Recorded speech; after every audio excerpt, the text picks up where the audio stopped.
Well, everybody, this is D-Dog, Dave Raw for my carrying company, Dynamic Rainmakers. And tonight we're going to talk about smells. Woo! You know, that's something that you wouldn't think of in this type of environment, picking up veterinarian samples, but sometimes you actually go into an area that they've had some problems with a sick animal of some kind. It's either pooped everywhere or thrown up or whatever, and yes, it does get really, really bad with odor sometimes. Also, sometimes you'll notice that the samples themselves, for some reason, they smell too.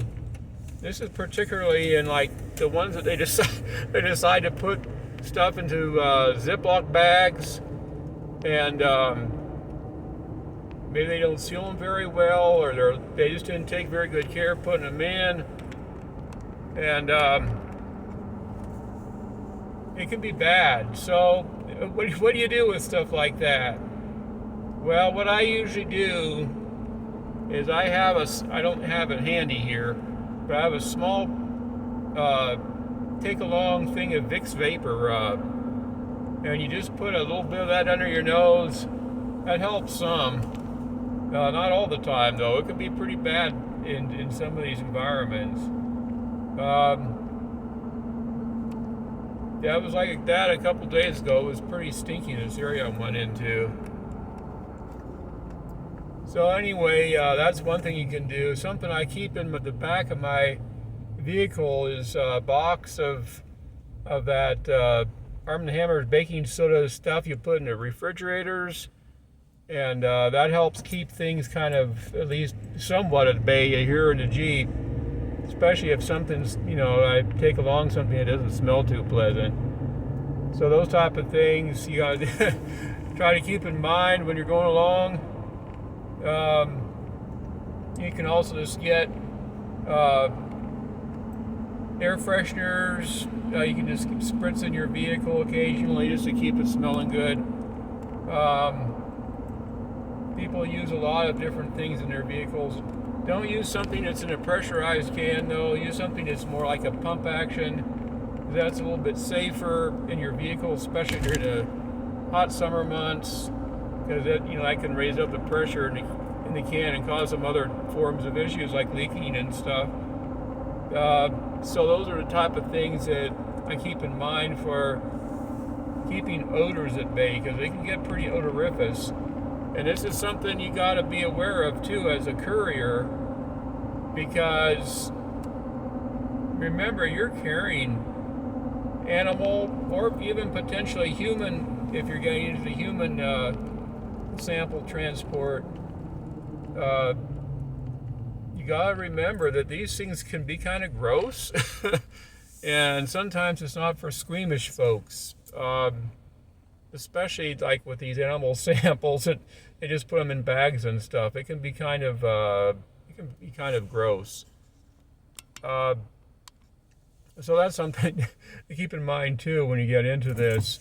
It's not an issue when you're doing stuff like light freight, of course, usually. But that's what happens with some of these situations. It's really kind of off-putting, if you want to call it that. So today I tried to contact that one group about getting a master contract. I still haven't heard anything back from them yet. Hopefully I hear something soon. I'm starting to also look into government contracts. The way I've been approaching it is just looking at some of the older ones to get an idea. They don't seem to be publishing these things very often, so the best thing to do is just keep an eye out. I think it would be in your best interest to actually do the research on your own for these different things, because I've noticed that a lot of these subscription sites, they list stuff that has nothing to do with what you put in as a courier. I saw a listing today, for example, that was for a courier contract, and it had already expired for one thing. And then there were like, I'd say 5 or 6 other listings had zero to do with couriering. Zero. They didn't have anything like training and systems management and things like that.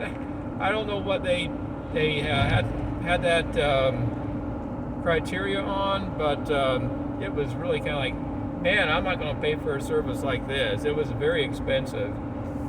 So maybe later on I'll go over that type of stuff with you, what type of keywords to use. Depending on where you're located, it makes a difference. If you can get, you can check into federal, state, local.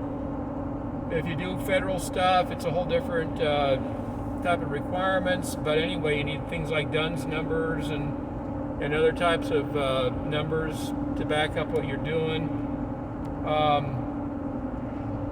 But there's a lot of lucrative stuff out there. If you can keep it within your state, that's even better. If you have a fleet of drivers under you, it makes it even more viable. It makes more sense. So things like that. Eventually I'm going to be looking at that stuff in earnest. If I can get away from my 9 to 5, like I keep saying, I'm going to really dig into this stuff and let it go and try to get a fleet of people under me. And myself, I'd probably get a better vehicle like a cargo van or maybe even a Ram Pro Series, Ram ProMaster or something like that, or Ford Transit van, 2500 high top extended, for example. That's getting closer into the expediting sizes, but still, you never know what you're going to get as stuff for doing in-state based courier work. When I was doing light freight, I was hauling a lot of paint, commercial paint, in 5-gallon containers, and that stuff gets heavy. I was hauling 8 to 9 5-gallon buckets at a time. That's heavy stuff. It's better if you actually do that in a van rather than like my Jeep. But I did manage to do it. Paid good, but it's wear and tear on the vehicle. So just some ideas that I'm going to be working with. Would really appreciate it greatly, deeply, if you guys would like, subscribe, and share this channel. I'm trying to increase my reach so more people can find out about this. And just keep it going. And I'll be talking to you later. Have a great day. Bye.